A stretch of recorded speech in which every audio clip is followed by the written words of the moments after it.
Hello viewers, in this class we are going to talk about oxidation and reduction reactions, especially for the organic compounds. In the organic chemistry, how that oxidation and reductions are going to take place. It is very easy to identify the inorganic compounds, whether it is oxidized or reduced, by looking at the charges.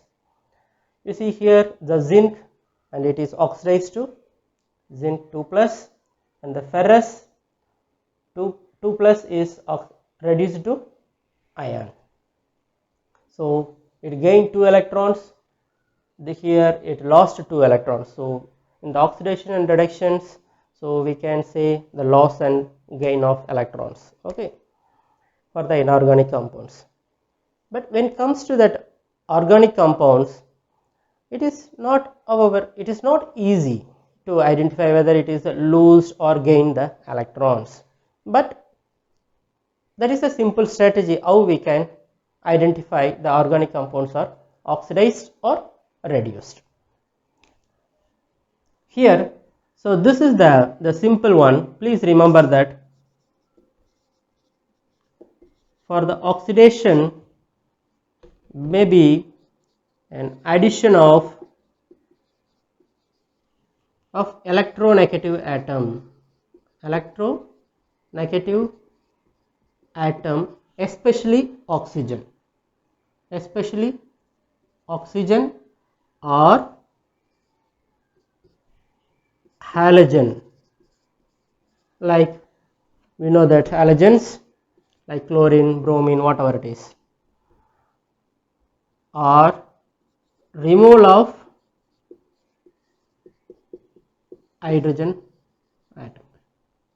So addition of electronegative atom, either oxygen or halogens, or removal of hydrogen atom. This is called oxidation. We know that oxidation and reduction reactions will happen concurrently. That means reduction will be reverse. As I told you, so reduction is the reversal process of oxidation. That means this process will be reverse.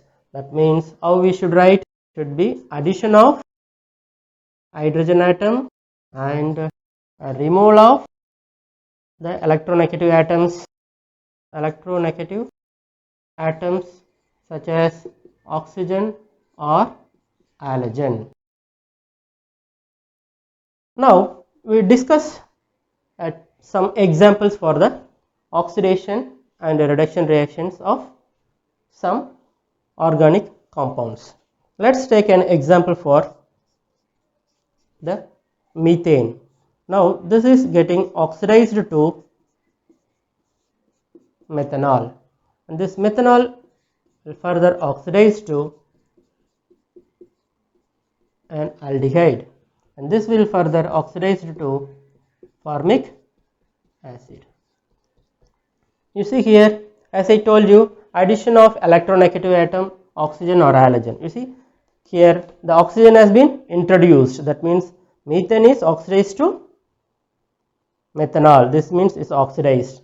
Again you see here it's the removal of an hydrogen atom. That means this also oxidized. Here introduction of oxygen in the formic acid. That means the formaldehyde is oxidized to formic acid. So the reverse is reduction.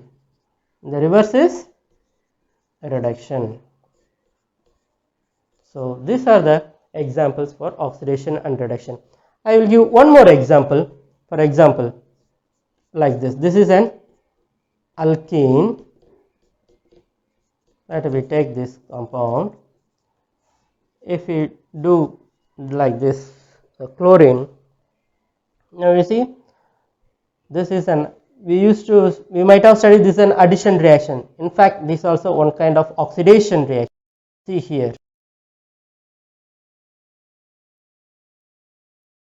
the electronegative atom, the chlorine has been added. So that means this reaction is also an oxidation reaction. Okay viewers, we have discussed oxidation and reduction reactions. I hope you could have understand it. Kindly like this video and subscribe this channel. Thank you.